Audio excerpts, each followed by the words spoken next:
kailangan hintayin matapos tong live na to para ma-content ninyo siya. So that you can content it right away. Dahil kailangan makita natin ang big picture ng mga nangyayari. Na hindi kayo nadidistract at hindi kayo para nakikita nyo kung nasaan tayong stage ng ating buhay. Hindi ba? So, uulitin natin siya from the top. So, hintayin muna natin yung mga nag-worry kanina nang nawala ang ating live. Pero ako naman po ay pwede ko naman siyang ulit-ulitin dahil alam ko naman ang aking sasabihin. I know this by heart because matagal ko nang alam kung ano ang kanilang pinaplano. Halatang-halata naman from the beginning. Pero ang ating discussion is from local to geopolitical dahil ito ay konektado lahat. Konektado siya lahat. So, kaya dapat nyo siyang tingnan sa isang napakalaking perspektibo at hindi kayo nadidistract ng mga kachipan, ng mga halata namang tanim fake news. Diba? Lalo na yung, kung hindi man tanim fake news, gusto lang nilang i-amplify para yung discussion sa social media is mawala doon sa big picture. Alam nyo na siguro kung ano yung sinasabi ko. Okay? Ang sinasabi ko ay yung mga edited picture, ganyan. It is so ridiculous. Ginagawa yan para mawala ang usapan sa big picture. Babalik at babalik tayo sa big picture. At ito ang ating gagawin ngayon. Okay? So, paki-share na po ito ngayon. Click share. Ayan. Ang gusto kong sabihin is, planado to lahat. They really want to bring down Duterte-aligned bloggers. Why? Yan ang katanungan, di ba? Isang malaking katanungan. Why? Meron po itong connection sa impeachment ni Sara at isang larger discussion, larger issue of geopolitics. Okay? Kaya dapat himayin nyo ito, pag-usapan ninyo ito ng magkakaibigan, magkakapamilya, magkainuman, lahat dahil hindi biro ang nangyayari sa Pilipinas. Okay? Kaya nga ang title ko nito is Learn from Ukraine. Learn from Ukraine. Hindi ito nadadaan sa dasal. Okay? Hindi ito nadadaan sa dasal. Maraming Ukrainians ang nagdasal. Kung feeling nyo kayo ang pinagpala ng Diyos.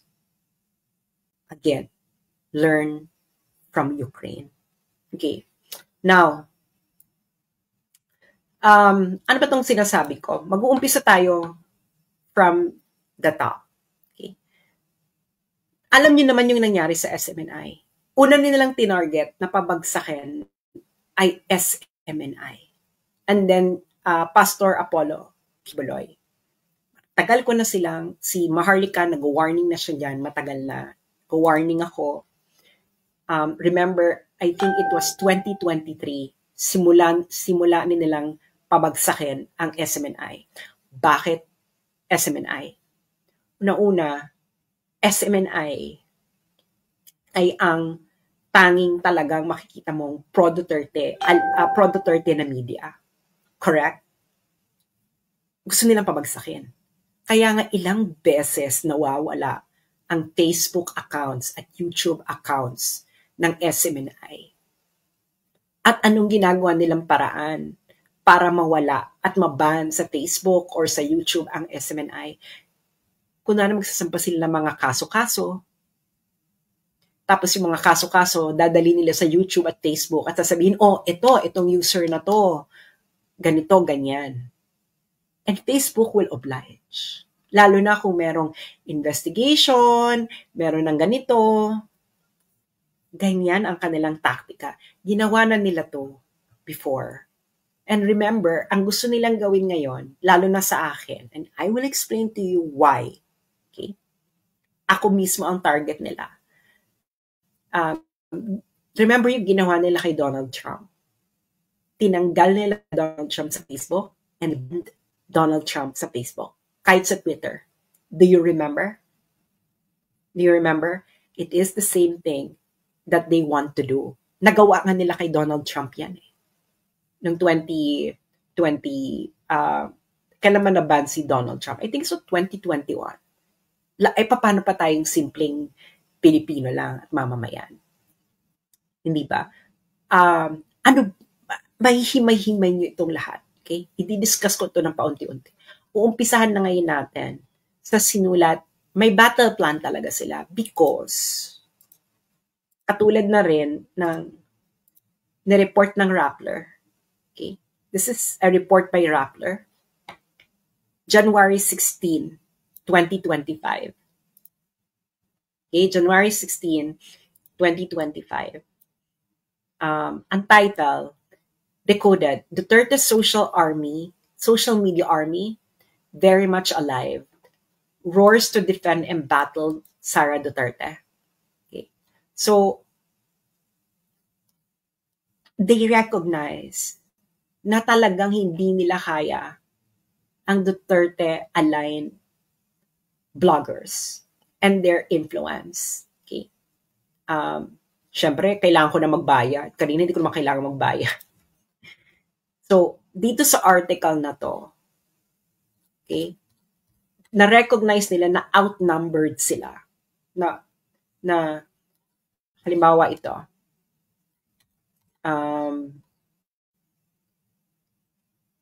at this point though, the Duterte network seems to have the upper hand in dominating the discussion on Facebook. Okay. Ayan ang kanilang recognition na nagdo-dominate ang mga Duterte supporters, Duterte bloggers, tayo ang nagdo-dominate sa Facebook. Okay? And then, syempre, sino ang special mention nila dito na blogger? Ako. Okay? Ako yung kanilang special mention. So, you know that there is a target behind my back. At Rappler yung naglalagay na ako talaga yung pinangalanan nila doon. That's not a coincidence, no? That's not a coincidence. Bakit? Ang Rappler po ay isa po ito sa mga recipients ng National Endowment for Democracy grant or NED. NED. Grant recipient sila niyan. Si Maria Ressa ay official ng NED. Okay, papakita ko sa inyo. Para with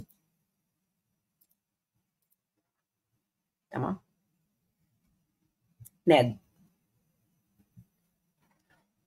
Nobel Peace Prize winner Maria Ressa joins World Movement for Democracy at NED as chairperson. So, na-appoint siyang chairperson sa National Endowment for Democracy.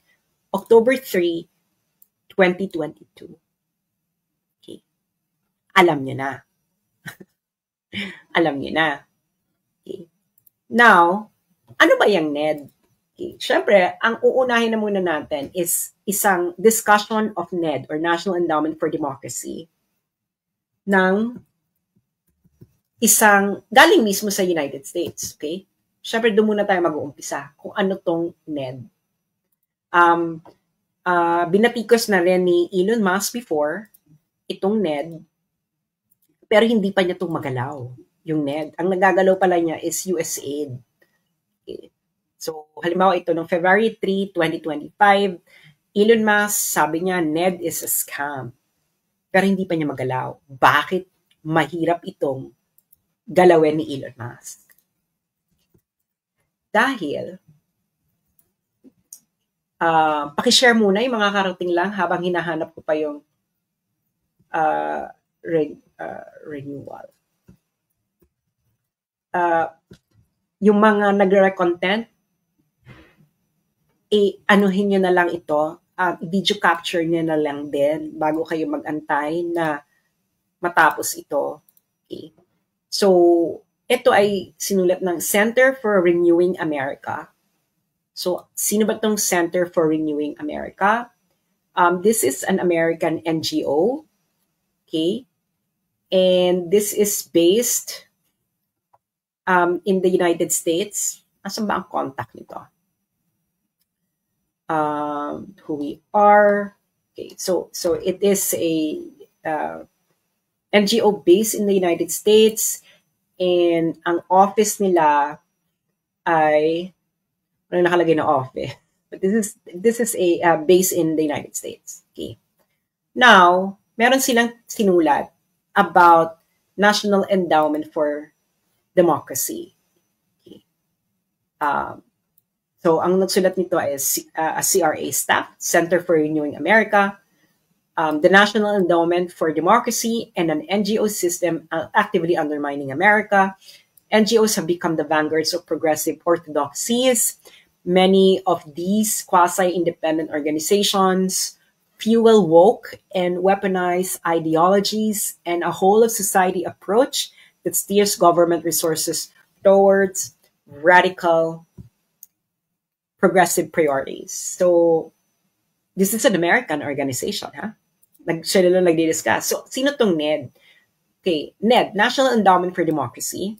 It was created in 1983. At the height of the Cold War, NED was conceived by former CIA Director William Casey and former CIA operative Walter Raymond Jr. Ibig sabihin, binuo siya ng CIA noong Cold War. Para saan? Okay? Kasi, itong ginagawa ng CIA, may secret. Meron ding hindi secret. Yung hindi secret na ginagawa ng CIA, ang gumagawa nun, National Endowment for Democracy, para magmukha siyang legitimate. So, anong ginagawa ng NED, National Endowment for Democracy, para magmukha siyang legitimate na work sa ibang bansa, hindi siya espionage. NED accomplishes this through the dispersal of grant monies to favored and well-connected interests abroad. This dynamic purportedly allows activities to maintain an air of independence from official U.S. government actions. So, ibig sabihin, nagpa-fund, kunwari, hindi U.S. government yung nagpa-funding. Pero ang nagpa-funding talaga ng National Endowment for Democracy is U.S. government. So, magpa-fund ngayon sila ng mga NGOs. Okay. So, anong connection? Meron ditong discussion, yung Center for Renewing America, nang ginawa ng NED. Okay?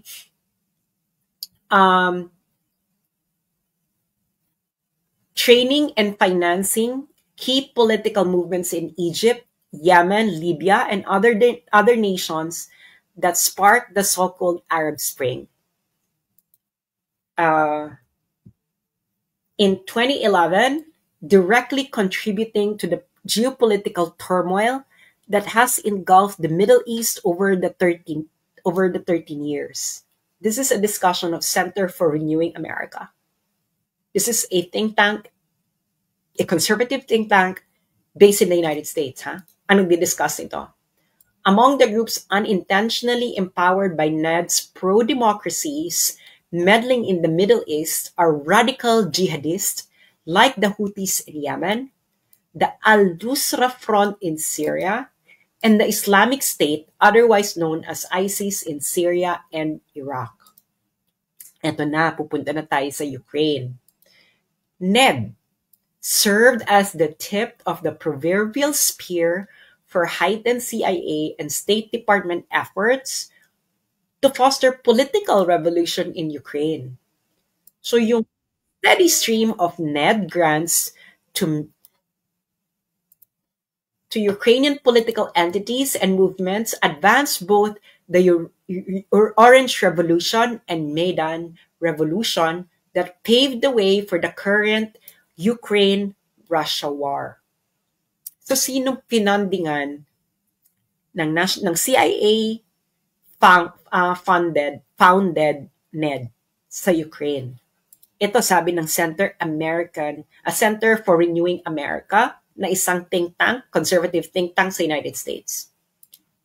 Among the hundreds of grants to Ukrainian political entities going back to 2014 are payments to judicial organizations and judges, grants to NATO-adjacent political entities like European Institute for Democracy, and funding for the Media Development Foundation to train Ukrainians to develop effective anti-Russian propaganda.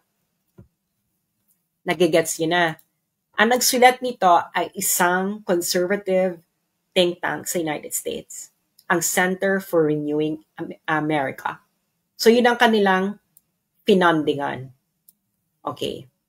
So, ito pa, bago daw kinlose ng NED ang kanilang mga grants searchy, kasi dati pwede mong i-search kung sinong pinafundingan nila. Ang data daw nila, ang nakalagay is tens of millions in US dollars to Ukrainian entities and anti-Russian interests in Ukraine with more than 330 unique grants. During the height of the Orange Revolution sa Ukraine, yung NED daw infused, ibig sabihin nagbigay ng more than 2.3 million US dollars directly into anti-Russian institutions and activists, including the activist arms of Ukrainian political parties and George Soros Open Society foundations, in support of preferred candidate Viktor Yushchenko. NED's funding streams, ibig sabihin yung mga funding daw ng national democracy para sa mga anti-Russian activists and institutions ay nag-increase ng 52% the following year to more than 3.5 million US dollars hanggang matapos na yung Orange Revolution. And we all know what happened to Ukraine. Okay? We all know what happened to Ukraine. Now, I'm going to discuss to you the structure ng National Endowment for Democracy. Okay? Lahat ito ay magkaka-connect later para nasusundan nyo. So, may pop quiz po tayo mamaya. Sana maghanda po kayo ng 1/4 sheet of paper. 1/4 sheet of paper para kayo ay handa later sa ating pop quiz. Okay? So, ang next natin na NGO ay ang Swiss Policy Research. Okay? So, ang Swiss Policy Research ay isa itong independent, non-partisan, and non-profit research group investigating geopolitical propaganda. Okay. Now, I believe, so ano sila? They are investigating different propaganda. And one of them is the U.S. National Endowment for Democracy, and which is a CIA, tinatag yan ng CIA. Okay. Now, makikita nyo, inulit-uli nila, the National Endowment for Democracy, or NED, was founded in 1983 by U.S. Congress as a private non-profit foundation dedicated to the growth and strengthening of democratic institutions around the world, CHAR. Okay? Sabi nga nila, as NED co-founder Alan Weinstein famously explained in 1991, a lot of what we do today was done covertly, ibig sabihin secretly, 25 years ago ng CIA. At ang mga activities nila ay information operations, subversion, and regime change campaigns. Kaya di ba nung panahon ni Duterte, grabe yung panawagan ng regime change, tatanggalin si Duterte sa pwesto. May funding kasi. So pupuntahan na natin yung pinafundingan nila sa Pilipinas. Okay. Ito, halimbawa yung sa Hong Kong protest, a lot of the organization na involved dyan na nag-organize ay funded yan ng National Endowment for Democracy. So kita mo sa China, ang dami nilang pinafundingan. Di ba? Ang dami nilang pinafundingan na China-related. Karamihan dyan pinasalan ng China. So ngayon, sa Pilipinas, ito ang kanilang pinafundingan. Kaso ang data lang nila nito hanggang to 2019 lang. Pero at least makikita nyo na yung kung sino-sinong pinafundingan nila. Caucus of Development NGO Networks. Ilista nyo para malaman nyo kung sino mga bumubuo niyan. Center for Media Freedom and Responsibility. Center for Youth Advocacy and Networking Incorporated. Generation Peace Youth Network. Initiatives for Dialogue and Empowerment through Alternative Legal Services or IDEALS, International Center for Innovation, Transformation, and Excellence in Governance or Insight Gov, Mindanao Institute of Journalism Incorporated, People's Alternative Studies Center for Research and Education and Social Development or PASCRES, Philippine Alliance of Human Rights Advocates or PARA, Philippine Center for Investigative Journalism, Pilipina Incorporated, Rappler, Republika at Demokrasya, and Veripiles. So, si Rigoberto Tiglao, na-document niya yung ilang years yung na-document ni Rigoberto Tiglao na pinafundingan ng CIA-founded na National Endowment for Democracy. Okay. So, syempre, Rappler, nag-gets yun na yung connect. Rappler, funded ng CIA ng NED, ng National Endowment for Democracy, na tinaguyod ng mga CIA. And it's recognized all over the world na ang National Endowment for Democracy ay CIA. Okay? Now, sino ngayon yung gustong magpabagsak ng mga Duterte-aligned bloggers? Rappler. Okay. Bago ko i-discuss tong dalawang documents na to, gusto ko muna ipakita sa inyo yung structure ng National Endowment for Democracy para makita ninyo yung organization. Okay. So ito ang kanyang structure. So merong National Endowment for Democracy, tapos may 4 na sangay. Ang International Republican Institute. Okay. Ilista nyo, dahil meron tayong pop quiz mamaya. Ilista nyo yan. May pop quiz tayo. International Republican Institute, Center for International Private Enterprise, National Democratic Institute, at Solidarity Center. Okay. Itong Solidarity Center, ito yung mga nagbibigay ng funding sa mga workers organization. Yung National Democratic Institute, dito pinapadaan yung pera para sa mga liberal and woke na aligned organization sa ibang bansa. Itong Center for International Private Enterprise, ito ang pinagdadaanan ng pera para ma-fundingan ang mga small and medium enterprises and any businesses na nangangailangan ng funding. Of course, outside the United States. At the International Republican Institute, syempre, kailangan cover mo lahat. Cover mo yung woke, cover mo din yung conservative. So, alam nyo na ang structure nila. Okay? So, tandaan niyo yung International Republican Institute. Okay? Bakit matagal ko nang alam na tatargetan ako? Okay? Kasi, yung NED-funded, okay, yung International Republican Institute. Nagigets niyo yan? Nakita niyo? International Republican Institute. Okay. Kita niyo na. International Republican Institute.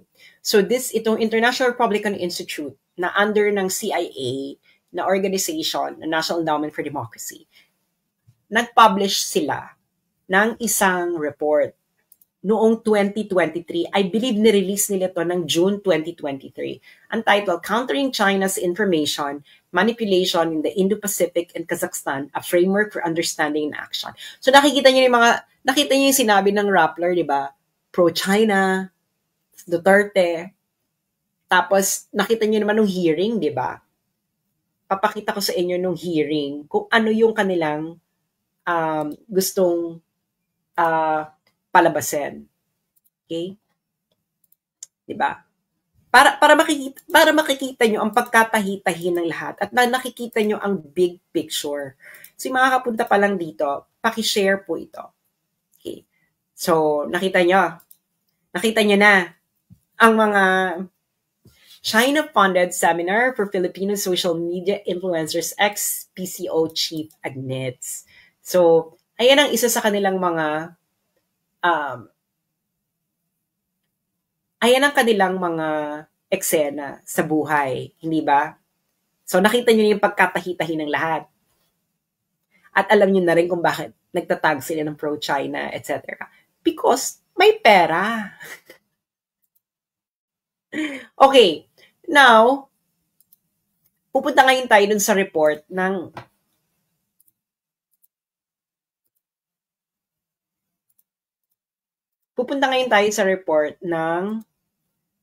International Republican Institute. Again, ang International Republican Institute, ano agad ito, class? Ang IRI, sangay siya ng ang IRI, kung natatandaan ninyo.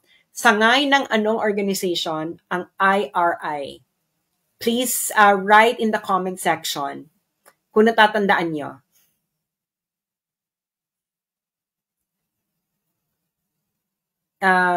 NED, exactly. Yung mga kay Shelo Magno, wag yung pag-aksaya ng panahon yan. What they really want is for them to have a case and then go to Facebook and to permanently remove me from Facebook.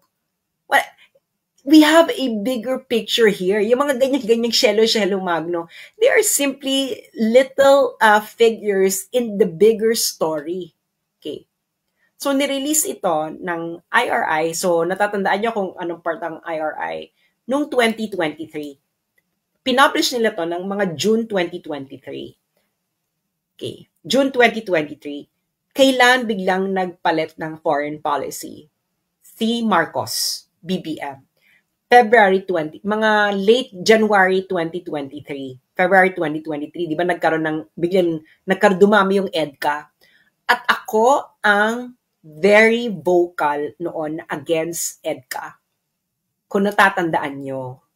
At yung mga pro-Duterte bloggers, yung iba sa kanila, inaway pa ako dahil nga naniniwala pa rin sila kay Bongbong Marcos noon. Galit na galit sila sa akin nung nagsasalita ako noon. Aminin nyo yan. Iisang blogger lang ang talagang agarang kinontak ako para bigyan ako ng platform. Ayun ay si Banat Bay. Hindi pa kami magkasundo ni Banat Bay. Pero yung iba ayaw hawakan. Okay? Ayaw hawakan yung issue. So ako lang noon. So June 2023, naglabas ang International Republican Institute na isa sa mga sangay ng National Endowment for Democracy na isang CIA organization. Okay? Tinatag yun ng CIA. It's an open secret. Nilabas nila to. Ngayon, makikita nyo, pero, ang report na to, I believe, ay sinulat nila to ng 2022. I will explain why. Pero 2023 lang nilang ni-release. Kita mo. Pro-Duterte influencers. One final major way pro-PRC narrative spread was through pro-Duterte social media influencer. Nakita niyo na yung pagkatahi-tahi ng mga bagay-bagay. Sabihin niyo yes or no. Nakita niyo na ang pagkatahi-tahi ng mga bagay-bagay. Nag-file na daw ng libel. Bakit ba paulit-ulit? O, hindi nag-file siya. Problema niya na yan. So, nakita yung pagkatahi-tahi. Sabi, sinong pinangalanan nila dito? Tatlo lang kami dito. No? Si RJ, Thinking Pinoy, ako, at saka si Yan Suwing are among the pro-Duterte influencers who took an interest in Philippine-China affairs. Syempre special mention kami ni Thinking Pinoy. Nieto and Sasot are two of the most influential. So, alam na nila. Diba? If not the most influential, pro-Duterte influencers on social media with follower counts in the millions. Okay. Ngayon, alam kong 2022 nila to tinitiktikan pa. Kasi itong post ko na to na feature nila, ako talaga yung feature nila, di ba? Sabi ko kasi, for two consecutive presidential elections, the Filipino people defeated the CIA's candidates because I thought na si Lenny lang. Kasi si Lenny, yung organization niya, naging funded ito ng ng IRI. Meron silang partnership. Yung NGO ni Lenny, I think it's the, if I'm not mistaken, it is the Jesse Robredo Foundation. Yung Jesse Robredo Foundation, or Angat Buhay, whichever of the two, nagkaroon ng partnership sa International Republican Institute na again, under ng National Endowment for Democracy. At ang National Endowment for Democracy ay isang CIA-founded organization. So ako talaga yung, syempre, pa ako nito, may illusion pa ako nito, no, about Bongbong Marcos. Pero after iba ng foreign policy, si Bongbong Marcos February 2023, at nagsalita ako against this, inilabas ngayon ito ng National Endowment for Democracy. At syempre, ako ang bida. Diba? Ako ang bida. Ngayon, si RJ, feeling ko talaga, 2022 pa nila to sinulat, 2023 lang nila nilabas. Kasi si Thinking Pinoy nandito pa. So, hindi pa nagmamanifest talaga na si Thinking Pinoy ay sumakabilang parlor na talagang tuluyan. Okay. So, this was 2023. 2023 tong report na to. Okay. Ngayon, recently, 2024 lang. 2024 lang.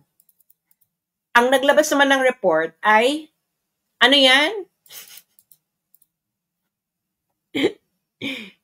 USAID. At ang partner nila is yung Internews o media again. Itong Internews, kung makikita nyo, may parating pina-flash na quote card ang News 5, yung Mogato.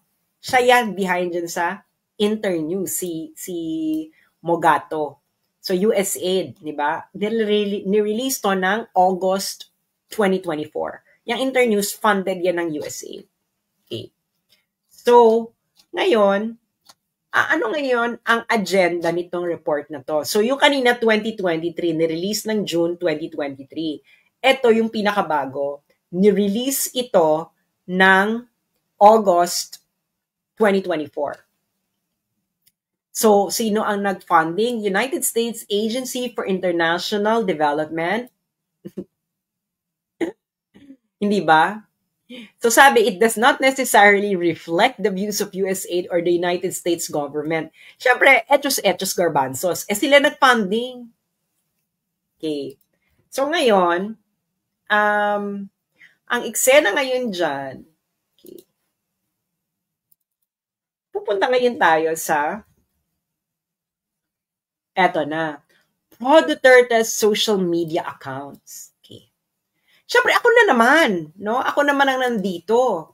So, kung bibilangin nyo, halimbawa ito, coming to the Vice President's defense, X and Facebook accounts circulated a screenshot of a tweet by political blogger Sas Sasot referring to Oplan Destroy Inday, a purported campaign to tarnish Inday Sara Duterte's image. So, makikita mo na, bakit ibig sabihin kasi ng purported, gawa-gawa lang. Ito kasing Oplan Destroy Inday na to, na sinasabi ko nag-exist, ito yung nag-uumpisa nung 2023. Ngayon, sabi nila, purported lang daw. Etos, parang ganyan. So, alam nyo na. Diba? At At ang report na ito ay pinondohan ng what? USAID. Okay. So, ilan beses nila ako ditong pinangalanan? Ako yung pinakamarami nilang pinangalanan dito. So, 1, 2, di ba?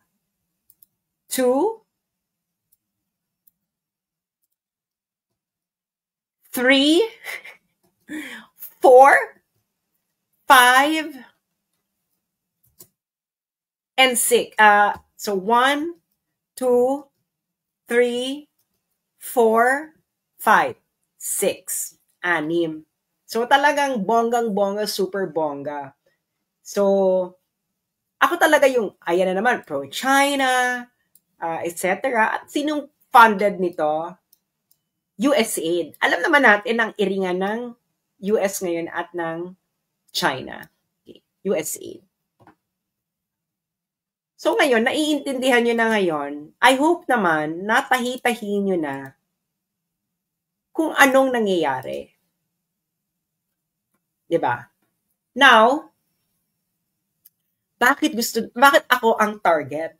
Bakit ako ang target nilang pabagsakin? Sinasabi ko na sa inyo,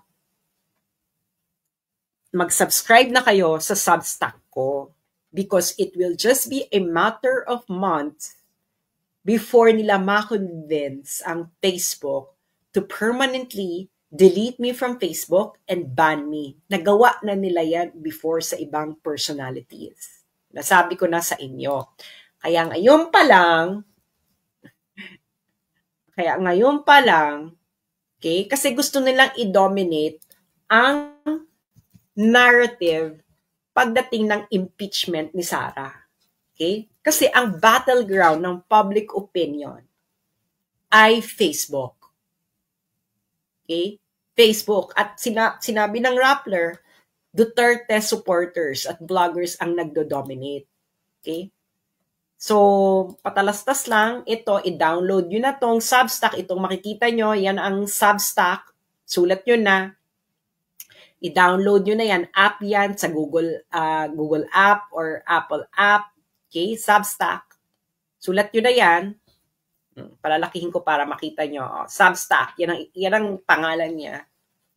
And then, pag nandyan na kayo, hanapin nyo ako. Diba? Hanapin nyo ako. At ang aking pangalan sa Substack, ang aking account sa Substack ay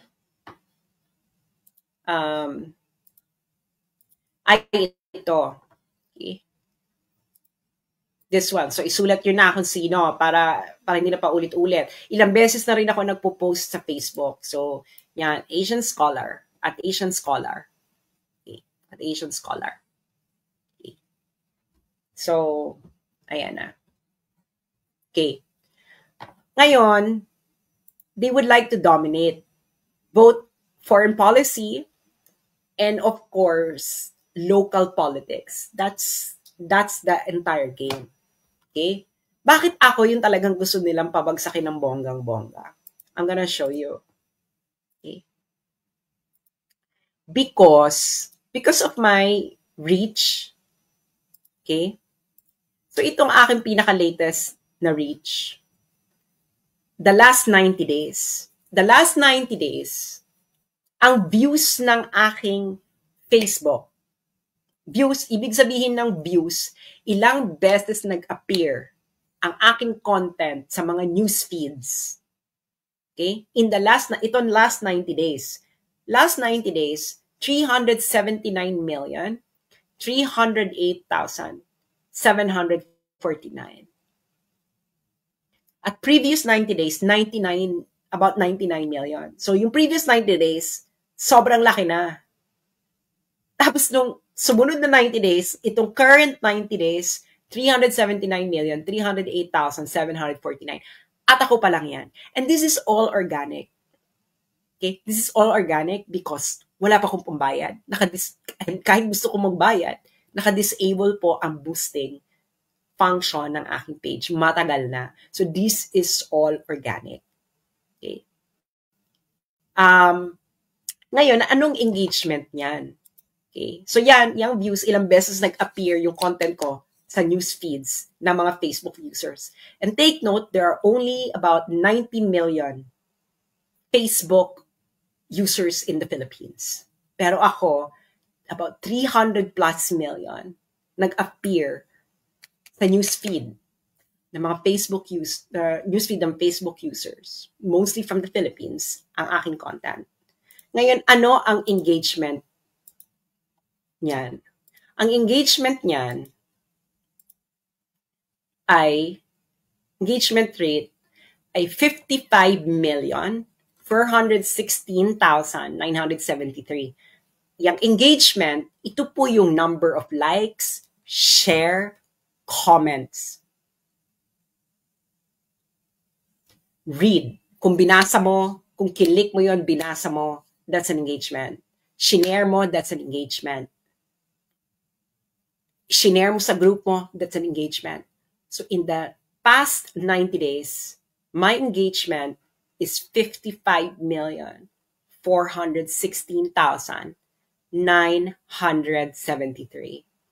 And this is all organic. Ngayon, kaya gusto nilang targetin at tanggalin ako sa Facebook. Why?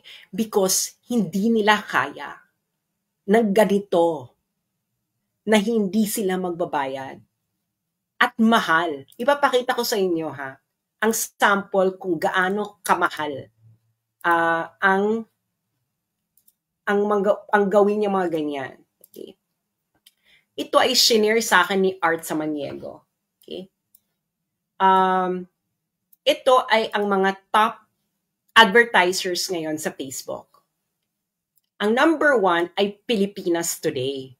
Alam niyo siguro yung Pilipinas Today. Kaya alam ninyo na nagtataka ba kayo kung bakit parating paulit-ulit lumalabas ang Pilipinas Today sa newsfeed nyo? Dahil nagbabayad sila sa Facebook para gawin yon. Alam nyo na. So, magkano nila ang babayad nila? 23,675,144 for just 7,406 posts. Kaya ganyan sila kaporsigido. Okay. Pero hindi pa rin nila mapantayan yung aking views and reach kasi nga all organic Pati yung engagement. No? Yan pa nga lang. So, nagsispend na sila ng 23 million. Kaya gusto lang talaga nilang tanggalin tayo physically. And then they will do everything. Legal, illegal, etc. So, syempre, ang pinaka-ultimate solution, gusto nila, pauwi na ako ng Pilipinas para matagi-boom-boom. Kasi habang buhay ako, I can still write. I can still talk to you in any way. Hindi ba? Pero ngayon, ang first gusto nilang gawin ay ma-permanently removed ako sa Facebook. I'm telling you, it's going to happen. It's going to happen in a few months bago mag-start ang hearing ni Sara. They will do everything in order to do that. Kaya nga sinasabihan ko yung mga Pilipino sa Meta, if you don't bring this protest outside Meta,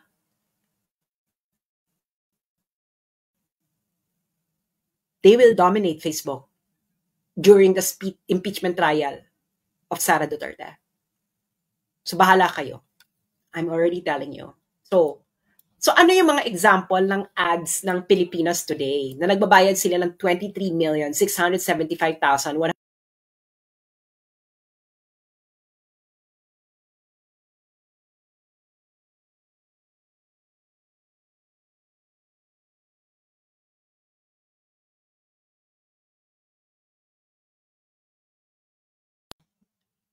Ano ba yan? Nawala na naman ako. Okay. So, ano yung mga example ng mga ads ng Pilipinas Today na nagbabayad sila? Okay. Ito ang mga example ng kanilang mga ads. Okay. Ang nagpadala sa akin ito si Art Samaniego. Okay. So, nakikita niyo na. Okay. Kailan lang to? March 6, 2025. Nakita niyo yung impression? Ang liit na impression, di ba? 150,000, 175,000 lang. So, nagbayad na sila. Ito yung isang halimbawa ng ad nila. Anti-Sara. Okay? Ito, campaign for Senator Tolentino, March 5, and another anti-Sara. Okay. So yan ay may funding. Kaya lumalabas yan sa mga newsfeed nyo, yung kanila, kasi binabayaran nila. Kaya hindi nila ako kaya, kasi akin, all organic. Okay. So nakita nyo na. So local and foreign policy, nahihirapan sila. Okay? Kaya kung ano na lang ina-accuse nila sa akin, ganyan, kaso dito, kaso ganyan, etc. Okay? And of course, they would like to permanently remove me from Facebook. Kaya nagkakaso-kaso silang ganyan. Para may maipakita sila sa Facebook na, oh, itong taong to, ganito, ganyan-ganyan.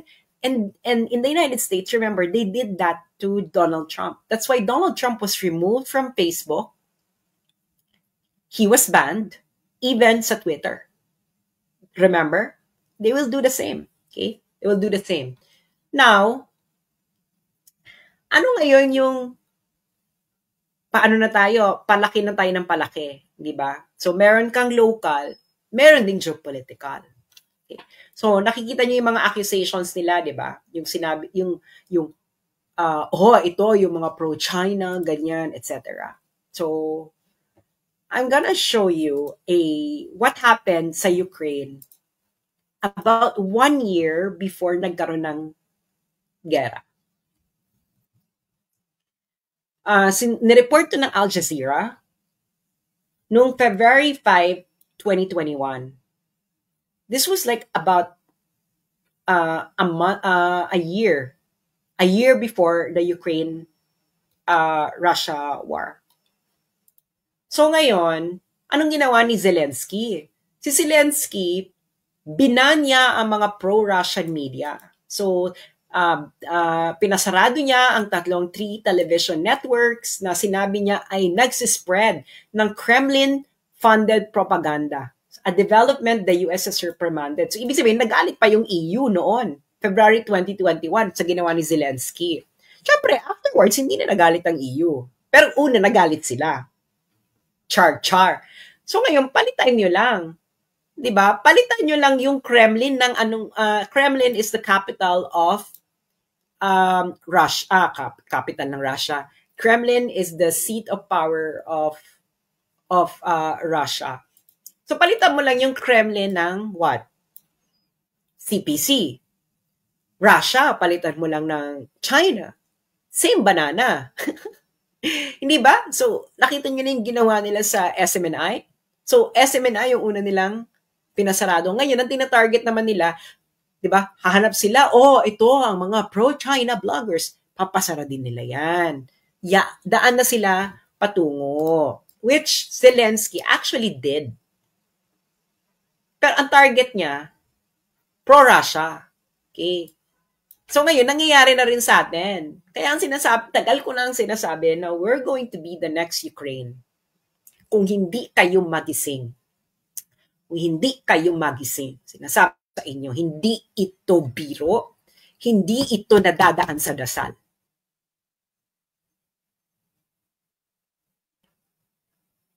Mag-usap-usap kayo, pamilya, etc. Dahil hindi ito biro. Okay. So, ngayon, bakit sinasabi nila hindi naman pro-war si Donald Trump.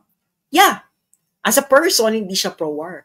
Pero sa United States, hindi lang po presidente ang gumagawa ng desisyon. Kahit ayaw mo ng gera, the deep state, yung tinatawag nilang deep state sa US, can actually force a US president to go to war. Sinasabi ko na sa inyo, yung mga false flag, kahit ayaw ng presidente, ng US president na pumunta ng gera, ang gagawin ng deep state, gagawa sila ng paraan para yung US president is maggawa ng gera. So, you have to understand kung nasaan na tayong part ng history ng mundo. Okay? I don't know if you remember this tweet ni President Donald Trump. Sabi niya, nung December 1, 2024, the idea that the BRICS countries are trying to move away from the dollar while we stand by and watch is over. We require a commitment from these countries that they will neither create a new BRICS currency nor back any other currency to replace the mighty US dollar, or they will face 100% tariffs and should expect to say goodbye to selling into the wonderful US economy. They can go find another sucker. There is no chance that the BRICS will replace the US dollar in international trade, and any country that tries should wave goodbye to America. So ano na-notice nyo dito sa tweet na to ni President Trump noong December 2024? Alam niya kung ano nangyayari sa mundo. Ibig sabihin ng de-dollarization po, yung mga countries po, they are replacing the dollar as the currency of their trade. So either kukuha sila ng another currency as a common currency like euro, for example, or yuan, or Russian rubles, anything. Parang hindi na sila dependent sa dollar. Kasi ngayon po, grabe ang dependence ng karamihan ng bansa using the US dollar. Ngayon, bakit malaking issue to sa United States? Kasi, ang US dollar po, yung US dollar, print ang US ng US dollar. Pero sa napupunta yung pera? Napupunta ito sa labas. Kasi nga siya yung ginagamit na currency Currency for international trade. Ngayon, pag nagde-dollarization ka, malamang tataas ang inflation. You can research this. Yaan ang number one problem ng United States. As in, grabe ang magiging inflation sa United States. As in, panggulo level. Kaya concern si Donald Trump. Pero pag nakita mo dito, ang tactic lang ni Donald Trump, tariff. Kasi yun yung ano niya Siguro, yan na yung pinaka-hard approach niya. Imbes na makipag-gera boom siya, tariff na lang. Pero until what point? Paano kung hindi ma-achieve na mapigilan yung de-dollarization sa pamamagitan ng tariff lang? So you go to the next level. Which is what? Another Ukraine. Why? Why you need another Ukraine? Kasi kailangan, gusto mo nang magkaroon ng hardball negotiations. And you can only do hardball negotiation to stop something like this through peace deals.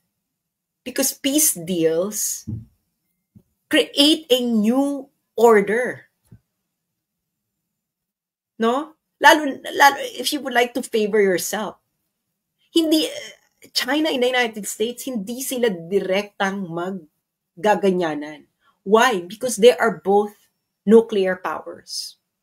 Kita mo yung Russia and US. Or NATO and Russia. Sila ba ang direktang nagganyanan? No. Gumamit sila ng proxy. Kasi hindi nga sila pwedeng magkasagapaan dahil ubos ang mga cities nila. Because it's going to be a nuclear war. Kung sila mismo. So gagawin ang mangyayari, proxy. So sino ang proxy sa Europe? Ukraine. Sino ngayon ang proxy sa ating region? It's going to be the Philippines. Nakikita nyo na, di ba? Pinakita ko sa inyo yung nangyari sa Ukraine. Di ba? Kung anong unang mga ginagawa nila. At nakita niyo yung report ng National Endowment for Democracy na isang CIA funded. Sino yung target nila? Hindi ba? So yun, friends, ang larger picture. This is beyond just what you are seeing. Okay? Hindi na to hindi niyo to madadaan sa pamimim lang, pa-hashtag-hashtag lang. We are facing a very dangerous time. Dahil tayo ang bala. Ngayon, sino yung mga gusto nilang tanggalin? Si Sarah. Yung mga katulad kong vloggers. Lalo na ako kasi nga yung reach ko. Sino ngayon magdo-dominate sa Facebook? Boses nila. Magdo-dominate sa Facebook yung boses nila.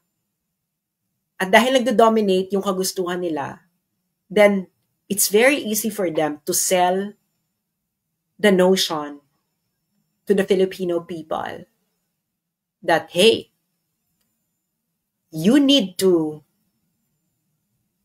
be in the front lines. And yung mga nagsasabi si Donald Trump, 4 years lang pong presidente si Donald Trump. After Donald Trump, it's going to be a new president. Might not happen in his term. It might happen kung yung deep state sa US magkaroon na ng bagong favorite, or they can force Donald Trump to actually push the Philippines into a proxy site. Dahil nga, we are now moving to a different world order.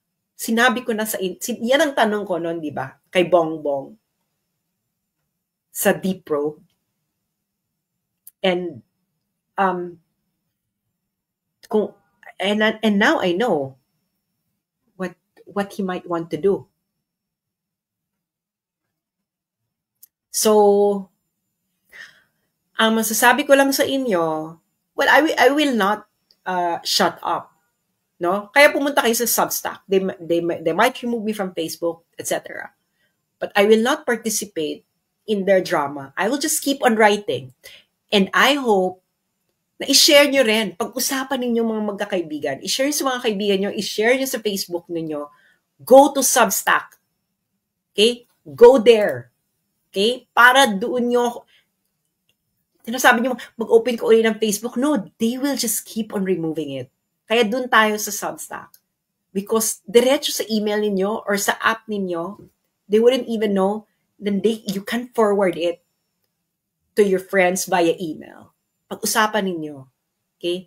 That is where I'm going to keep voicing out what needs to be voiced out. So hanggang nasa Facebook pa ako, doon muna ako. Pero we have to prepare. We have to prepare for the eventuality. Dahil malapit na ang impeachment ni Inday Sara. And then they would like to remove Duterte voices on Facebook because they would like to dominate Facebook. So again, go to Substack.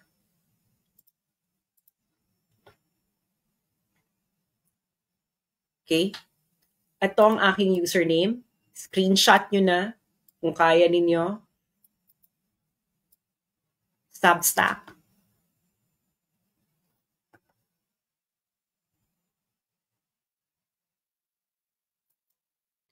So ngayon, so ayun na nga. We're already going there. Sinabi ko na sa inyo, nilay down ko na ang mga step by step ba na mga pangyayari. And it's going to, kaya nga si Inday, sabi niya, sana may bansa pa tayo ng 2028. Malaman yung sinasabi niyang yon. So, do not take this as a joke. This is not funny. You have to take this seriously.